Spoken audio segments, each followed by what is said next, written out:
Ahora, todos vamos a tener Alzheimer si vivimos lo suficiente, y lo suficiente para unos será 200 años y para otros serán 40, pero esto es por fenómenos biológicos establecidos genéticamente a través de por lo menos 4 genes perfectamente ya establecidos, con moléculas productos de estos genes muy bien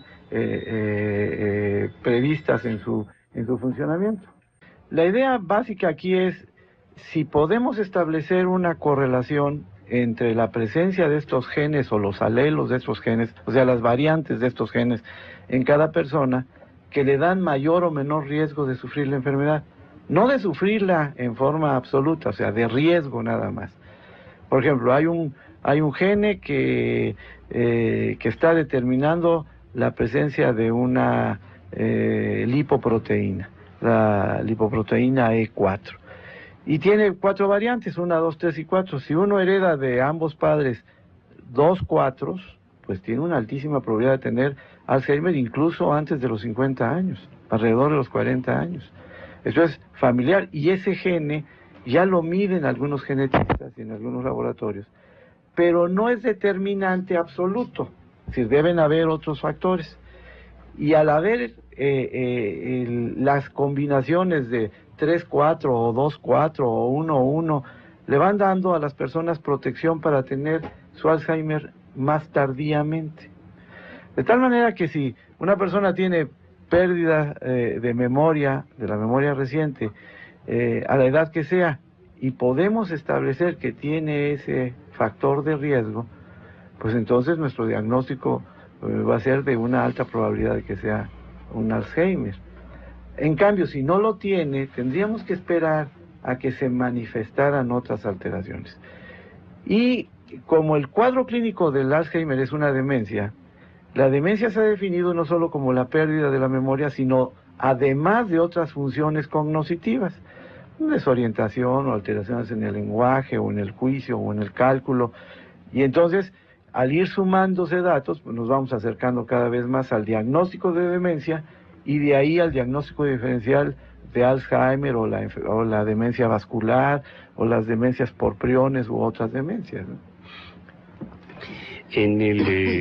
En la preocupación del paciente o del público en general, sobre todo cuando se tienen, como sucede frecuentemente en la actualidad, padres que han superado el término medio de edad, la edad promedio que teníamos cuando fuimos niños o cuando fuimos jóvenes, y el día de hoy encontramos a muchísimas parejas, muchas familias que tienen abuelos o bisabuelos cerca de los 85 o 90 años, y tienen la preocupación constante porque empiezan a percatarse que sus viejos les causan una incomodidad que va desde la irritabilidad que les puede producir el que repitan con frecuencia las cosas, el desconcierto que les hace ver de un padre a una madre que fueron brillantes conversadores, convertidos ahora en personas con trastornos severos del lenguaje, con olvidos importantes. Las alteraciones del ciclo del sueño van haciendo que el ambiente familiar se torne tenso, y paradójicamente en contra de quien está sufriendo algo que no buscó. Y a estos ancianos, a estos viejos, se les empieza a marginar, se les empieza a agredir, se les empieza a lastimar, se les empieza a aislar. Y en muy pocas ocasiones se cuenta con la posibilidad de que la familia o quienes pueden decidir en la familia tomen conciencia de que esto es algo que puede y debe ser tratado médicamente en la medida de las posibilidades, que hasta el día de hoy todavía son mínimas desde el punto de vista médico, y recibir una orientación, sugerencias de manejo, de comportamiento, y vamos a decirlo con este nombre, y de tolerancia para quien padece esto. ¿Qué tan frecuente en la práctica clínica, por ejemplo, en el Instituto Nacional de Neurología, donde usted es el jefe del curso universitario de neuropsiquiatría, qué tan frecuente es que el día de hoy la familia, por usar un término peyorativo, sí atienda con responsabilidad y con afecto a sus viejos cuando empiezan a presentar cuadros demenciales, o qué tan frecuente está empezando también a ser el que haya una especie de negligencia o de abandono deliberado de quienes sufren esta enfermedad. Bueno, tradicionalmente la estructura familiar mexicana era una estructura enormemente amortiguadora de todos estos problemas y enormemente protectora, esto hay que saberlo. A lo mejor cuando nosotros éramos jóvenes o niños se hablaba de la chochez del abuelito o de la bisabuelita, pero no de una demencia, y nunca se pensaba jamás ni en asilarlo ni en relegarlo. Es decir, esta es una realidad. La estructura, sobre todo citadina, va cambiando, y esto establece básicamente que las personas empiezan a salir todos de casa para la escuela, el trabajo, y empiezan a dejar al viejo solo, y ya no tiene una función.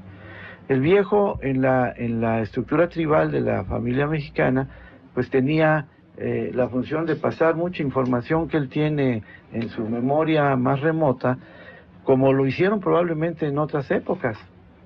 Vamos a ir a un corte, doctor, disculpe, porque yo creo que estamos entrando en una parte muy interesante, muy doméstica, y que el público va a captar perfectamente bien.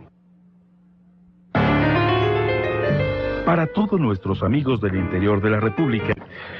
Bueno, estaba yo en que la familia amortigua, la familia tribal amortigua, pero esto ha ido reduciéndose, el tamaño de las familias en las ciudades en México ha ido reduciéndose. Y ahora viven en espacios también mucho más pequeños. Y entonces, y en ciudades muy complicadas, lo que hace que el viejo no pueda salir como antes lo hacía al campo o a caminar, y entonces corren alto riesgo. Lo mismo dejar el gas abierto que dejar la puerta, o salir a deambular y perderse. Y por ejemplo en los Estados Unidos no es raro que haya personas que visten a su anciano, lo ponen en una silla de ruedas, le quitan todas las etiquetas y todas las identificaciones y lo dejan en un centro comercial y lo abandonan. Y eso no es raro, o sea, esto es un porcentaje muy alto. Y no es raro ahora en México que en algunos hospitales tengan algún paciente con demencia que ha sido abandonado. Yo creo que el aspecto moderno de la estructura familiar no está pudiendo manejar esta condición. Pero tampoco se tiene, como en otros países, el nivel de albergues de buena calidad y de buena atención para las personas con este tipo de padecimientos, o incluso para el viejo normal que ya no puede o ya no tiene cabida en la familia nuclear de 2 niños y papá y mamá, y que salen todos a las 7 de la mañana, ¿verdad? Esto ya constituye ya un problema serio y cada vez mayor, porque nuestra pirámide poblacional que teníamos con una base de jóvenes muy altos ya se hizo un rectángulo poblacional, y cada vez va a ir aumentando el número de viejos. Es decir, a partir de la generación nacida entre los años 40 y 50, en este momento están llegando alrededor de los 50 o 60 años, y en 5 años son declarados oficialmente viejos, senectos, que eso es otra arbitrariedad. Es decir, esta arbitrariedad la estableció von Bismarck simplemente porque le daba ventajas de poder cancelar el trabajo de las personas de 65 años y poderle dar trabajo a los jóvenes, pero no porque verdaderamente fueran viejos o inservibles. Es decir, en una época en donde él y todos los demás funcionarios prusianos y austriacos tenían más de 80 años en el poder, ¿verdad? Entonces, esto después lo tomó Roosevelt también en Estados Unidos por fines económicos, el establecer que la senectud empieza a los 65 años. ¿Por qué a los 65 y no a los 66 o a los 70? El porcentaje de demencia a los 65 años es alrededor del 4 o el 5% de la población. El porcentaje se va duplicando cada 5 años, pero a los 85 años es alrededor entre el 15 y el 20% cuando mucho, o sea, no es más. Después de esta edad, entonces, sí, 1 de cada 3 sujetos están con una alta probabilidad de una demencia, cualquiera de estas. Por lo tanto, los que tomaron las decisiones en la Segunda Guerra Mundial, todos eran senectos y probablemente demenciados. Sí. Entonces, creo que si no estamos preparándonos para este cambio y no estamos haciendo las estructuras que puedan mantener al viejo con envejecimiento exitoso, cerebral exitoso, y al viejo con un envejecimiento patológico dentro de ámbitos adecuados, con productividad adecuada y con manejo y tratamiento adecuado. Todos estamos esperando la gran medicación del Alzheimer, ¿no es así? Así es. Esto que acaba usted de señalar como concepto inédito en este programa y para muchos seguramente, el envejecimiento cerebral exitoso, que puede ser una expectativa confiable para muchos si sabemos qué debemos hacer para lograrlo. Independientemente de la carga genética, de los factores predisponentes o coadyuvantes para que se presente un proceso demencial, ¿qué sugiere el doctor Enrique Otero? ¿Qué nos podría sugerir como medidas, digámoslo así, preventivas, para tener un envejecimiento cerebral exitoso? Y mire que se lo pregunto con ansia. Sí, porque... Mire, yo creo que usted tuvo la misma experiencia que yo en la escuela de medicina, que muchos de nuestros profesores llegaban a viejos muy activos. Así es. Esa es una realidad. Efectivamente. Y Viejos, activos cerebralmente y con una brillantez que realmente era de sorprenderse comparados con la población general. Pero cuando se analizan a las personas que se están jubilando, entre 1 y 5 años después de su jubilación tienen una demencia. Lo que quiere decir que no debemos retirarnos y que probablemente hay que morir con las botas puestas. Porque en el momento que deja la persona de aprender, de inquietarse, de estar teniendo un intercambio de información en forma constante, de estar teniendo un reto, en ese momento órgano que no se usa, órgano que se atrofia, y esta es la realidad fisiológica en todos los órganos. El otro punto es mantener la salud general lo más cercano a lo ideal, porque el cerebro sufre lo mismo que el resto del cuerpo, y si una persona tiene una diabetes y esta diabetes no es controlada adecuadamente, pues sus vasos del cerebro se están afectando igual que los del riñón. O exactamente le está sucediendo con los procesos que tienen que ver con su corazón o con la presión arterial. Todo esto tiene repercusiones directas en el sistema nervioso, y por lo tanto el mantenerse lo más saludable posible dentro de lo que ofrece ahora la medicina y mantenerse activo son, diría yo, la regla máxima. La otra no la puede uno cumplir tan fácilmente. Tener 4 abuelos y 2 padres longevos, eso ya es más difícil. Bueno, sí, aunque algunos tenemos cuando menos la mitad del privilegio todavía, hay por ahí algunos que circulan y circulan bastante bien.